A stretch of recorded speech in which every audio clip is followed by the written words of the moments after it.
예, 화요일 묵상의 시간입니다. 성도의 삶의 기준은 옆 사람이 아니라 말씀이다. 성도의 삶의 기준은 옆 사람이 아니라 말씀이다. 자, 이런 제목으로 오늘 묵상 또 함께 나누겠습니다. 자, 어제부터 우리는 에스겔 4장에서 또 24장에 나오는 이 남유다의 심판에 대한 이 경고들을 살피기 시작했습니다.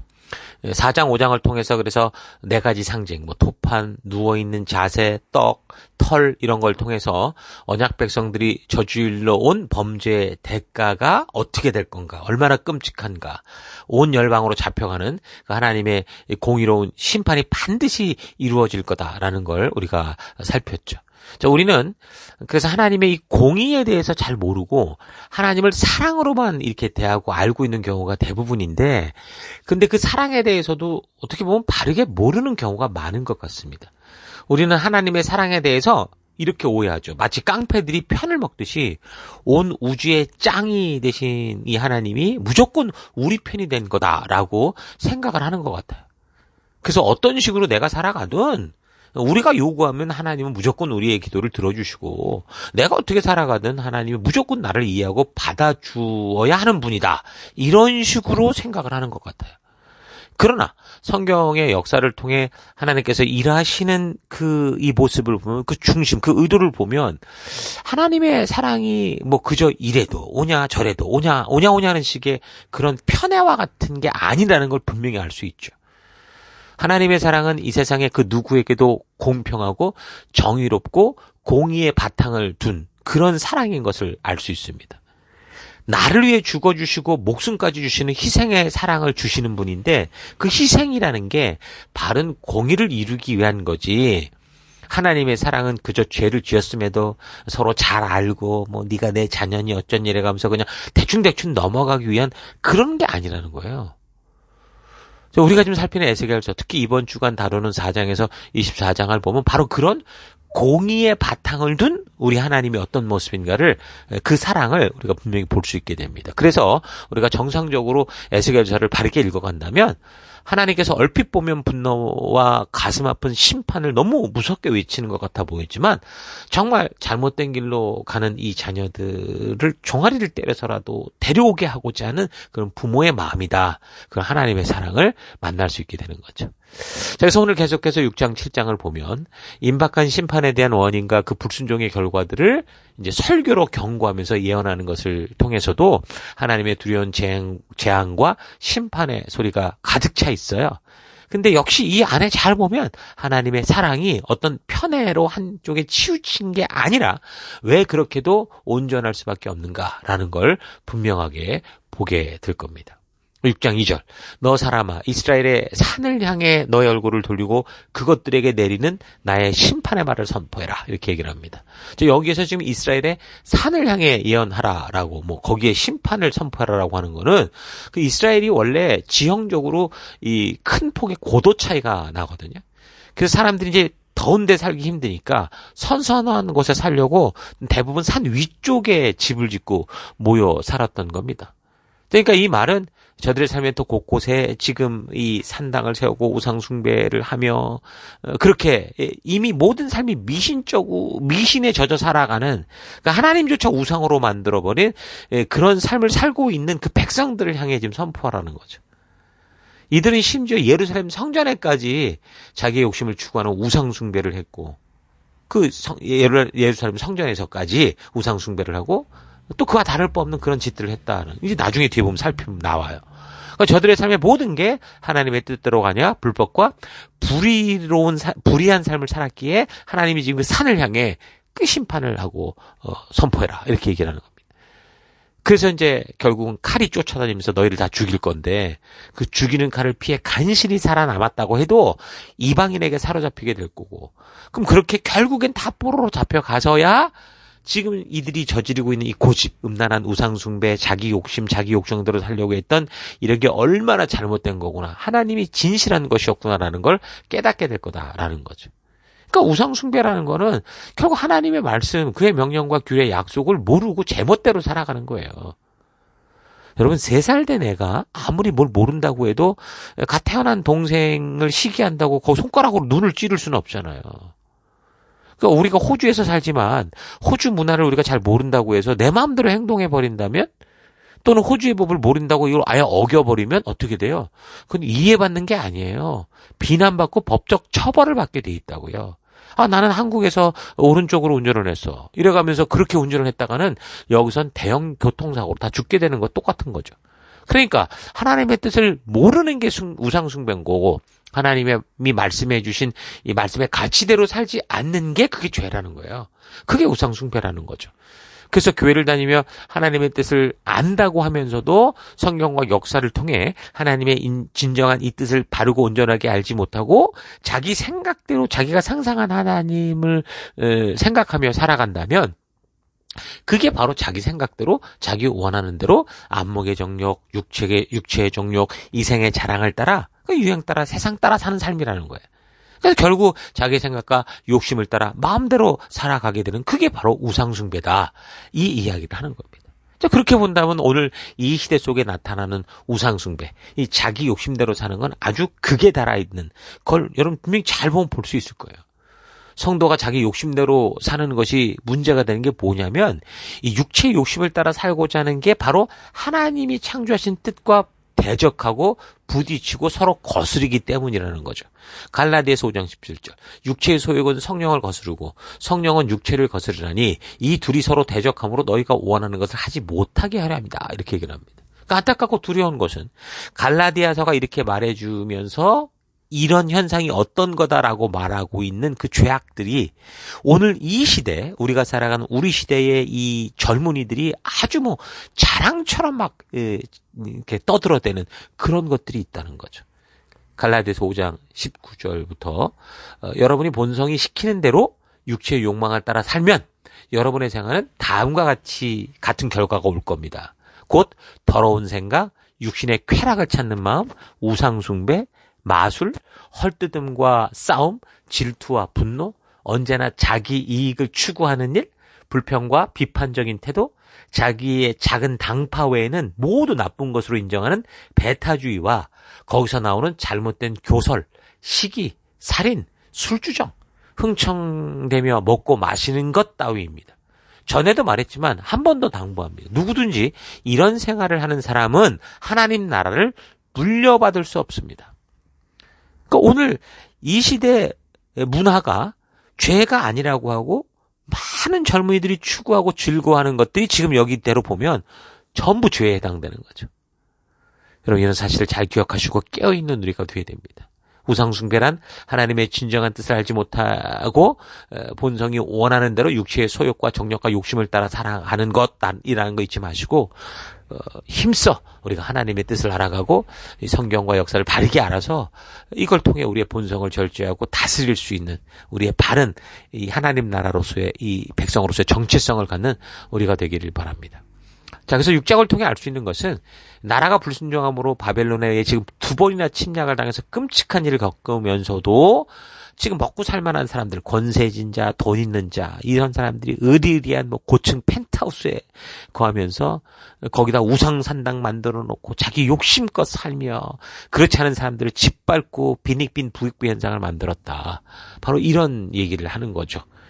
이 빈익빈 부익부, 자주 듣는 얘기 아닙니까? 오늘 이 시대도 정말 뭔가 이 자본주의 세상 안에서는 이런 현상들이 바르게 이렇게 너무 빈번하게 벌어지는 걸 볼 수 있어요.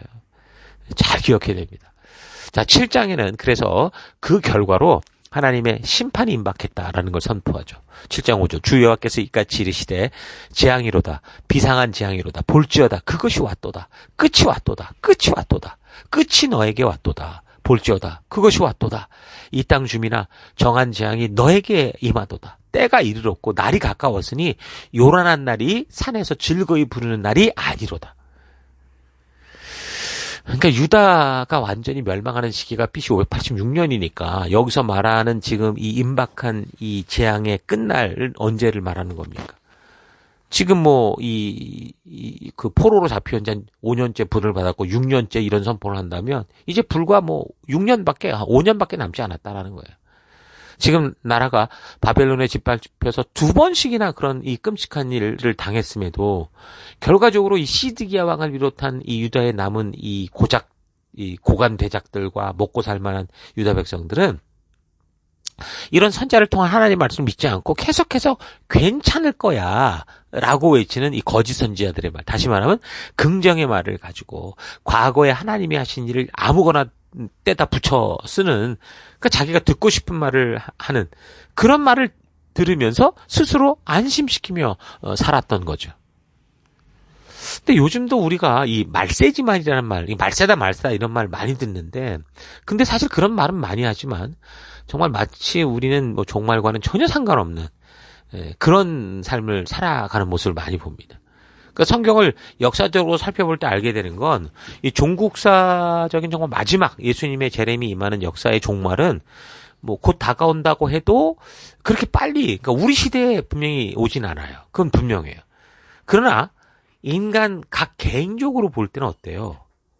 그 진짜 마지막 이 세상의 종말은 언제 올지 모르지만, 그러나 그렇다고 나에게 없다는 게 아니라 우리의 인생은 7, 80년이라는 거예요. 그러니까 인간에게 종말은 지금 아마 이 말씀을 듣는 대부분의 사람들이 뭐 20대 이상이었을 거니까 벌써 한 5, 60년 안에, 많아봐야 뭐 7, 80년 안에, 그럼 실질적으로 그것이 우리는 종말, 죽음을 본다는 거죠. 그것도 보장된 것도 아니에요. 그렇게 보면 현재 우리가 살피고 있는 이 남유다 이 마지막 역사들은 이제 곧 그렇게 죽음으로 가게 될 우리에게 남의 얘기가 아니라 바로 실질적인 나의 얘기고, 나를 향한 경고고, 바른 믿음의 길이 무엇인지를 말씀해주고 있는 정말 그런 말씀인 것을 우리가 알 수 있겠죠.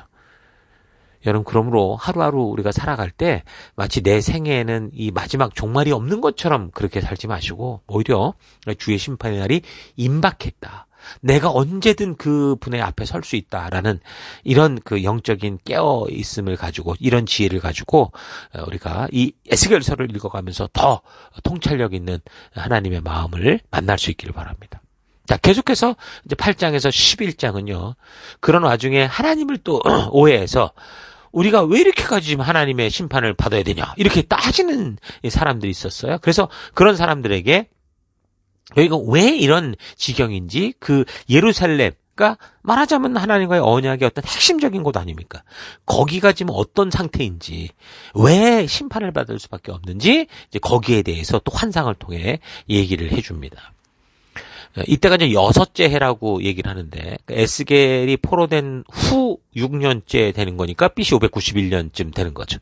그러니까 예루살렘 멸망이 한 5년밖에 남지 않은 그런 때인데, 포로로 잡혀간 사람들 중에 유다의 장로들, 그러니까 유다 잡혀간 사람들 중에 장로들이 에스겔을 찾아옵니다. 에스겔이 그때 나이가 한 31살 정도 됐을 때, 근데 장로들 같은 경우 보통 60, 70대가 훨씬 넘어간 사람들이겠죠. 근데 왜 이런 사람들이 에스겔을 찾아왔냐면, 아마도 하나님의 뜻에 대해서 좀 질문을 하려고. 사실 이제 내용을 보면 알지만 질문이 아니에요. 실문하고 비난하려고, 따지려고 온 걸로 볼 수 있습니다. 그러니까 이렇게 에스겔의 뜰에 장로들이 수시로 찾아오는 얘기가 에스겔에 계속돼요. 에스겔 14장, 20장에도 또 나와요. 근데 장로들이 찾아와서 어떤 질문을 했는지는 나오지도 않거든요. 그런데 하나님께서 에스겔을 통해 말씀하라고 하는 걸 읽어보면 그 질문이 어떤 질문이었구나라는 걸 짐작할 수 있습니다. 그러니까 에스겔이 지금 계속해서 하나님의 뜻을 따라 예루살렘에 대해서 애가와 애곡과 재앙의 말을 계속 얘기하고 있었잖아요. 그러니까 아니 도대체 젊디 젊은 네가 예루살렘과 정치에 대해서 뭘 안다고 자꾸 이상한 소리를 떠들어대냐, 이렇게 이제 질문이 아니라 비난을 하려고 온 거죠. 그러니까 바벨론의 포로로 잡혀온 사람들은 이 전쟁 중에 돌아다니다가 잡힌 사람들이 아니라, 바벨론이 전쟁에서 이겼을 때 그 나라의 중요한 역할을 하는 사람들을 다 골라내서 잡아간 거거든요. 그러니까 에스겔을 찾아온 이 사람들은 사실은 이제 정치 현장이나 뭐 종교적 지도자들의 어떤 현장이나 이런 데서 굉장히 중추적인 역할을 하던 사람들이었을 거예요. 그 안에서 사실 산전수전을 다 겪으며 그 시기를 이게 견뎌내던 그런 어떤 나라의 지도자급 장로들이었을 겁니다. 그러니까 나름대로 지식이 있고 경험이 많은 이런 노련한 사람들 아니에요? 근데 이 사람들이 자기들의 어떤 경험과 이걸 가지고 이 젊은 에스겔에게 네가 뭐 경험해봤어? 너 해봤어? 이래가면서 만약에 따지면 아무런 답변을 할 수가 없었을 거예요. 왜냐하면 에스겔은 지금 해본 게 아니라 하나님이 말씀하라 한 걸 그대로 전하고 있는 중이었기 때문에. 나이가 30밖에 안 된 사람이었잖아요. 잡혀올 때 25살이었으면 제사장 인턴십 하다가 잡혀왔을 건데 그 사람이 뭘 알겠어요. 그러니까 그 하나님은 마음 중심을 보고 지금 지적하고 있는 이 얘기를 지금 에스겔이 대행하여 선포는 하지만 진짜를 알지 못하는 거죠. 예루살렘에서 어떤 현실이 있었고 하나님이 이렇게 심판할 수밖에 없는 그 현장이 뭔지는 잘 몰랐을 겁니다. 그래서 8장의 내용은 하나님께서 에스겔의 머리채를 콱 잡아가지고 그냥 예루살렘 성전으로 직접 데리고 가시는 그런 환상을 봐요.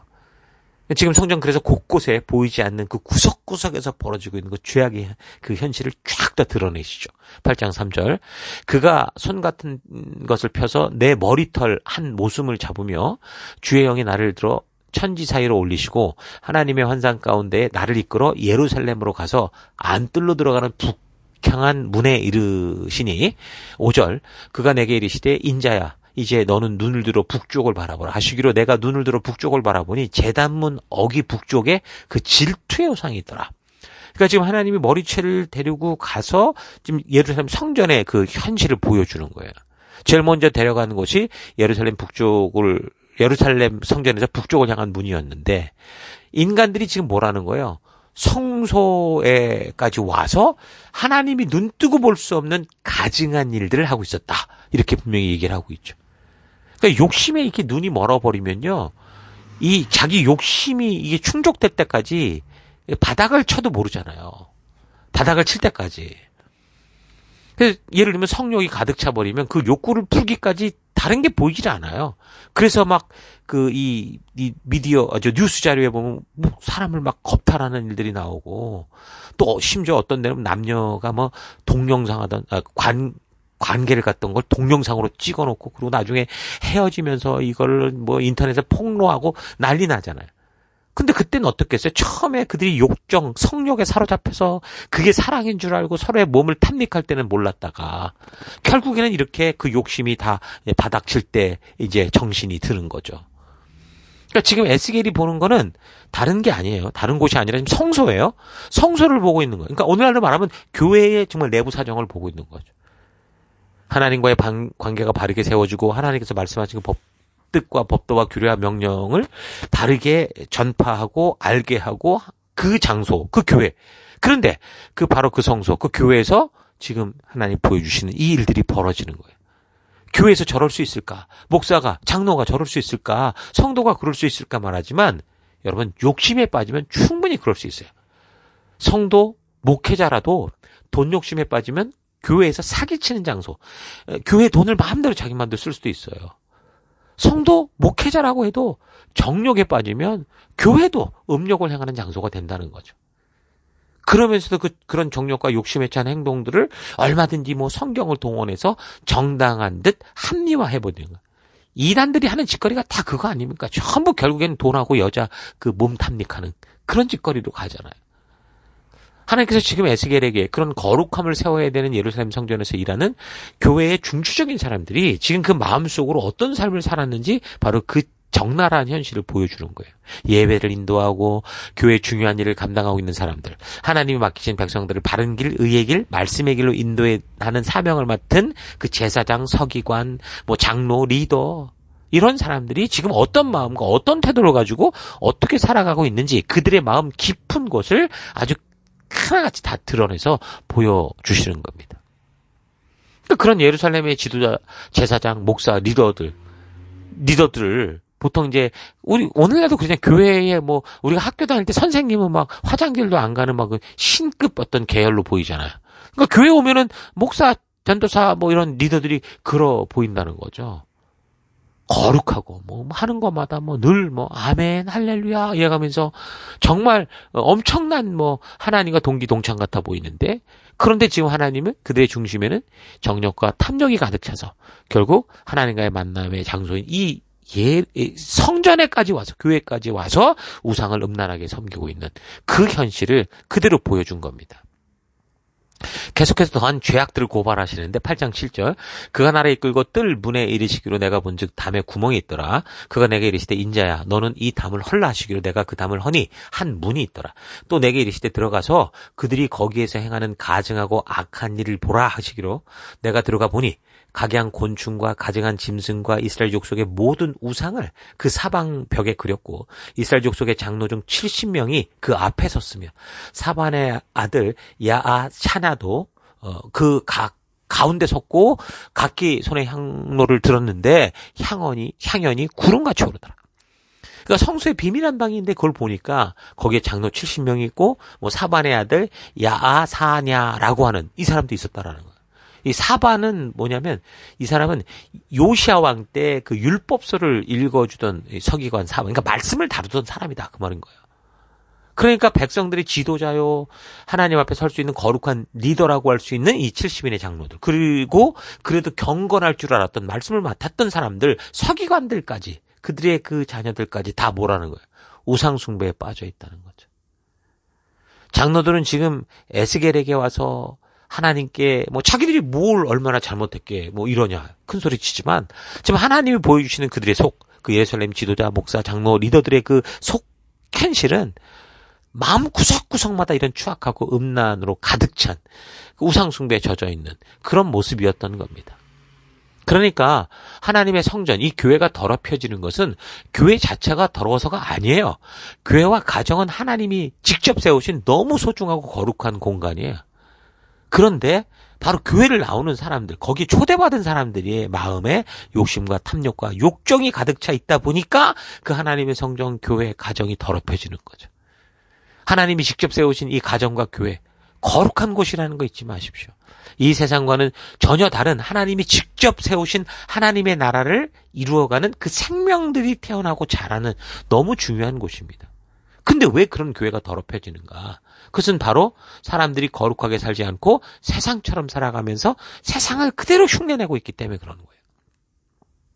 오늘날에도 교회를 다니는 사람들이나 특히 직분자들의 겉모습을 보면 정말 거룩해 보이잖아요. 뭐라 말할 수 없이 선해 보이고 더 교회에서 그렇게 열심이고 넓은 사랑을 가지고 할렐루야 아멘 하면서 겉으로 보면 진짜 그런 것 같은데 사실 이제 그 진짜 모습은 거기가 아니라 이 교회를 떠난 다른 곳이잖아요. 자기가 살아가는 그 은밀한 그곳. 교회에서 돌아나가는 순간 아니 심지어 교회 속에서도 예배 속에서도 그 마음 중심 속에는 뭐예요? 세상의 욕심으로 가득 찬 투기의 우상들을 그려놓고 그렇게 살고 있다는 거죠. 어떻게 해서든 하나님을 자신들이 원하는 대로 움직이려고 하는 그 우상 술책에 젖어 있는 거예요. 하나님을 어떻게 이용해 먹을까? 그래서 세상에 나가면 세상도 사탄도 못 찾는 사탄이 그 어둠 속에 빛을 찾아내서 빛을 좀 어떻게 꺼려고 노력하는 존재인데 가보니 다 깜깜한 거예요. 이런 상황이 됐다는 거죠. 교회가 어두운 영이 들어오지 못하도록 맑고 빛나는 곳이 돼야 되는데 사탄도 누구든 들어와서 어울릴 수 있는 어둠침침한 공간이 되어버린 거죠. 그러니까 교회가 하나님의 말씀을 알아가는 일, 빛을 비추는 일에는 전혀 관심도 없고 그래서 하나님과의 약속, 교회의 약속은 늘 뒷전이고 저버리고 영적인 일에는 무기력하게 그지없는데 그런데 세상의 일, 자기 욕심대로 뭘 하고자 할 때는 아주 열정적으로 정말 정력적으로 막 정열적으로 살아가는 걸 보죠. 하나님의 말씀이 주는 가치를 따라 손해를 보더라도 정당한 대가를 지불하려는 성도로서의 삶이 전혀 없고 항상 쉽고 편한 세상의 방법을 따라 살아가면서 필요하면 하나님의 힘이라도 어떻게 해서든 동원시켜서 자기의 생각과 욕심대로 살아가고 있는 거. 이게 지금 오늘 우리들의 현실 아닙니까? 그런 삶을 살아가면서도 막 하나님께 우리의 기도를 들어주지 않는다. 우리가 얼마나 열심인데 이래가면서 우리는 이 모양 이 꼴이냐. 하나님께 대드는 경우가 있어요. 여기도 8장 12절. 또 내게 이르시되 인자야 이스라엘 족속의 장로들이 각각 그 우상의 방 안에 어두운 가운데서 행하는 것을 네가 보았느냐. 그들이 이르기를 여호와께서 우리를 보지 아니하시며 여호와께서 이 땅을 버렸다 했느니라.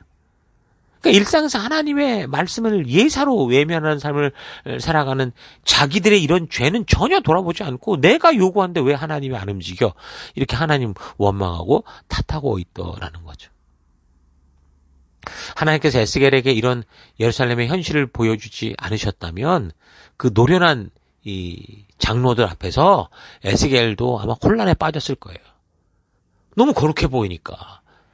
단지 겉으로 보이는 그런 그들의 열심과 그런 어떤 모습을 보고 그 장로들에게 속아서 오히려 이렇게 말하라고 한 하나님을 의심하고 원망했을 수도 있죠. 그래서 리더들도 사역의 현장에서 부르심을 받은 이 사명과 이 부르심을 잊어버리면 성경과 역사를 통해 하나님이 우리를 불렀고 이곳에 세운 그 하나님의 부르심을 모르면 어떤다고 그랬어요?